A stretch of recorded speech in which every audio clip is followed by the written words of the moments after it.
Have you ever wondered why some games feel impossible to put down? Like you tell yourself just one more match and suddenly it's 3 AM? Today we're breaking down exactly what makes a game addictive and why developers design them to have you hooked. One of the strongest hooks in gaming is rewards. Humans are wired to love progress, and games give us constant little hits of it. Fortnite gives you new skins and levels, with the Battle Pass giving you a ton of new rewards. Clash Royale gives you chests and different arenas. Call of Duty gives you new attachments and lets you rank up, and much more. But here's where it gets tricky.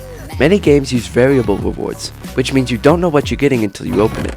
Sometimes it's amazing, sometimes it's junk, but the mystery makes it addictive. It's the same system slot machines use in casinos. Rewards are one thing, but progression is another. Humans love the feeling of improving over time, and games make sure you feel that way every single session. Valorant has contracts that unlock skins and agents. Rocket League gives you XP whenever you win or lose. Call of Duty constantly throws new attachment and battle pass tiers at you. Even if you're losing, you're still progressing. That's the genius of it. Games make sure you never feel like you wasted your time. You didn't win? Doesn't matter. You still leveled up a gun, got closer to a new item, or made progress towards your next goal. Then, there's the almost there effect. You're just a couple points away from ranking up. You're one match away from a level. That's when you tell yourself, I'll just play one more. But maybe that match doesn't go your way, so you play another. Suddenly, it's 3 or 4 more games, and you're still chasing that progress. Games are designed to make sure the finish line always feels close, but never close enough, and that keeps you locked in.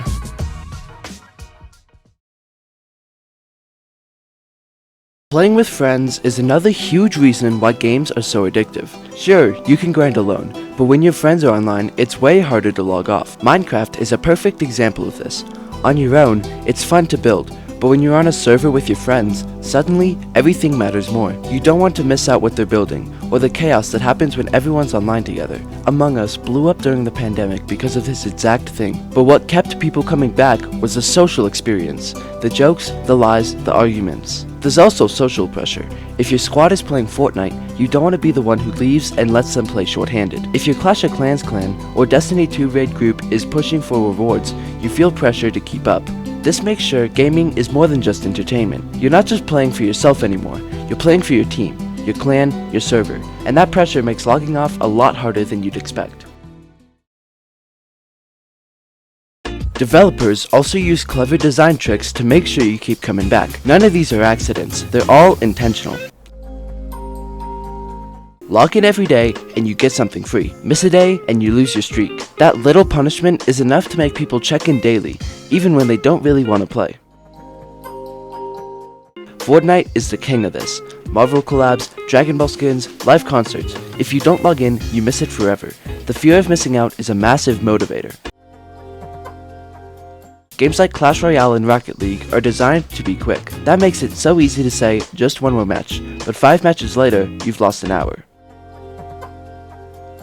Candy Crush and a lot of mobile games limit how much you can play before you have to wait, and instead of making you quit forever, it makes you think about the game all day until your energy refills. These design choices aren't random, they're built to create habits.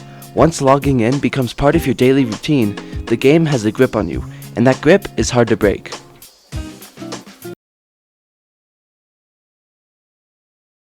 Let's look at some examples of how these systems show up in different games. Fortnite is addictive because it mixes everything. Flashy rewards, progression through the battle pass, and constant FOMO events. Minecraft doesn't need daily rewards. It's addictive because it's endless. You set your own goals, and there's always something new to build or explore. Roblox keeps people hooked with variety. If you're bored of one game, there are thousands of others to try without leaving the platform. Clash Royale thrives on quick matches, random chests, and progression that never really ends. Candy Crush has been running for over a decade using the same formula: levels, timers, and rewards that keep players hooked. Every game has its own flavor, but the psychology is always the same. Keep players engaged, keep them chasing, and keep them coming back.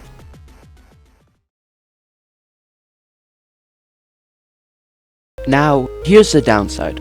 All of these systems are fun, but they can also mess with us in ways we don't always notice. The first issue is time. Games are designed to make you lose track of it. You think you've played for half an hour, but it's been 3 hours. And when that happens late at night, it wrecks your sleep and makes the next day miserable. Then there's money. Free-to-play games aren't really free. They make billions off skins, loot boxes, and battle passes. And it's not just about buying what you like. The system makes you feel like you'll need to buy or you'll fall behind, or miss out on something forever. Some players drop thousands without even realizing how much they've spent. There's also frustration and burnout. Grinding can feel like a job, especially in ranked games. You lose a few matches, tilt sets in, and suddenly you're not even having fun anymore. But you keep playing because you don't want to waste your progress. The bottom line is games are awesome, but balance matters. Play, grind, and have fun, but know when to take a break. At the end of the day, you control the game, not the other way around.